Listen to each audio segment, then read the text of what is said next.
राज्यभरातील ई सेवा केंद्र आणि आधार केंद्र चालकांनी 3 दिवसीय काम बंद आंदोलन जे आहे ते पुकारलेलं आहे। विविध मागण्यांसाठी खरं तर त्यांचं हे आंदोलन आहे। मी आता पुण्यातील भोर या ठिकाणी आलेलो आहे आणि भोरमधील काही ई सेवा केंद्र चालक आणि आधार केंद्र चालक आहेत ते सुद्धा या काम बंद आंदोलनामध्ये सहभागी झालेले आहेत।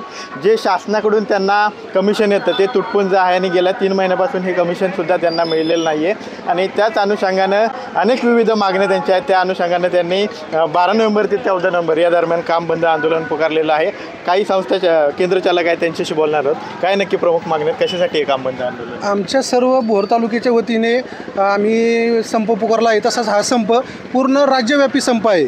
आमच्या मागण्या म्हणजे आम्हाला एकतर जे हे दिलं जात आहे, कमिशन दिलं जात आहे ते अगदी कमी प्रमाणात दिलं जात आहे आणि कमिशन वेळेवर मिळत नाही आहे। तसेच आम्हाला जे आता नवीन ई सेवा केंद्र चालू होत आहेत ते ई सेवा केंद्र चालू झाली नाही पाहिजेत इथून पुढच्या काळामध्ये। आमची सगळ्यात महत्त्वाची मागणी राहणार आहे। त्याचप्रमाणे इथं आम्हाला सगळ्या अगदी पुणे जिल्हा असेल, भोर तालुका असेल, राज्यव्यापी ह्या आंदोलनामध्ये सहभागी आहोत आम्ही आणि ह्या आंदोलनामध्ये सगळ्यात आमची मानधनाची मागणी आहे। आम्हाला दर महिन्याला मानधन मिळावं, काही प्रमाणात तुम्ही आम्हाला शासनातर्फे मानधन चालू केलं पाहिजे, ही आमची सगळ्यात महत्त्वाची रास्त मागणी राहणार आहे। आणि नवीन जे आता ई सेवा केंद्र चालू होत आहेत ते पूर्ण शासनाने त्याला स्थगिती आणावी, स्टे आणावा, अशा प्रकारे आम्ही 3 दिवसाचा पूर्ण बंद संप पुकारलेला आहे। आणि भोर तालुक्यातून आमचे सर्व भोर तालुक्यातील संघटना या संपामध्ये सहभागी झालेली आहे। तुम्हाला मिळणारं कमिशन सुद्धा तुटपुंज आहे आणि गेल्या 3 महिन्यात सुद्धा कमिशन हे मिळलेलं नाही अशी माहिती काय नक्की? तुटपुंज कमिशन आहे, गेल्या 3 महिने तुमचं कमिशनच मिळलेलं नाही? नाही, आम्हाला कमिशन कसंही वेळेवरती मिळत नाही आहे। जे सगळे ई सेवा केंद्रधारक काम करतायत त्यांना जर वेळेवरती कमिशन मिळलं तरच ते पुढं त्यांचं घर चालू शकतात किंवा काम करू शकतात। त्यांना काम करण्यामध्ये खूप अडचणी येत आहेत। एक तर शासनाचे जे ऑनलाईनचे जे प्रॉब्लेम आहेत ते मोठ्या प्रमाणात चालू आहेत। ऑनलाईनचे प्रॉब्लेम असतानासुद्धा सर्व ई सेवा केंद्र चालक चांगल्या पद्धतीने काम करायचा प्रयत्न करत आहेत।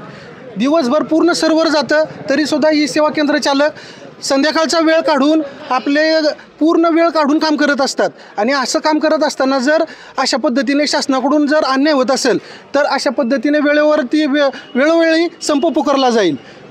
तुमच्या काम बंद आंदोलनामुळे निवडणूक तोंडावर आहे। निवडणुकीचे फॉर्म भरायला अनेक जण ई सेवा केंद्रावर राहतात, विविध दाखले काढण्यासाठी विविध विद्यार्थी तुमच्या ई सेवा केंद्रांवर येतात, त्यांची गैरसोय होणार आहे पण तुमच्या आंदोलनामुळे? नाही, आम्ही आंदोलन हे फक्त 3 दिवसासाठी पुकारलेलं आहे। ॲक्च्युली आम्हाला पण हे सगळ्या गोष्टी लक्षात येत आहेत, पण शेवटला हा राज्यव्यापी आंदोलनाचा एक भाग आहे। आम्ही भोर तालुक्यातील सर्व संघटना त्याच्यामध्ये सहभागी झालेलो आहोत। आता हे 2 दिवस झाल्यानंतर काम सुरळीत चालेलच, पण आमच्या ज्या आत्ताच्या मागण्या आहेत त्या आम्ही ह्या 2 दिवसासाठी मांडलेल्या आहेत। आणि फॉर्म भरायचं वगैरे झालं तर पुढं कालावधी भरपूर आहे, त्यामुळं ते त्या टायमिंगपर्यंत काम करून घेऊ शकतात। तुम्ही तहसीलदारांना तुमच्या मागणीचं निवेदन दिलेलं आहे।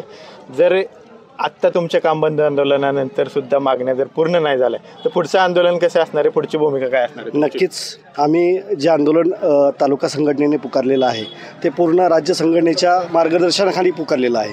आणि नक्कीच जेव्हा ह्या मागण्या पूर्ण राज्यभरातून होत आहेत ई सेवा केंद्र चालकांच्या, सरकार गांभीर्याने याचा विचार करेल आणि जर झाला नाही याचा विचार तर नक्कीच राज्य संघटना, जिल्हा संघटना असेल, तालुका संघटना असेल, आम्ही त्याचा नक्कीच विचार करू आणि यापुढचा जो मार्ग असेल तो शासनासाठी नक्कीच तो त्रासदायक ठरेल आमच्या संघटनेच्या वतीने। नक्कीच आमच्या आंदोलनानंतर खरं तर सरकार आम्हाला गांभीर्याने घेईल आणि जर नाही घेतलं तर पुढचा जो मार्ग आमचा असेल तो शासनासाठी गंभीर असेल असा इशारा जो आहे या सर्व ई सेवा केंद्र आणि आधार केंद्र चालकांनी दिलेला पाहायला मिळतो। कॅमेरा पर्सन अभिजित पिसेसह विनय जगताप, TV9 मराठी, भोर, पुणे।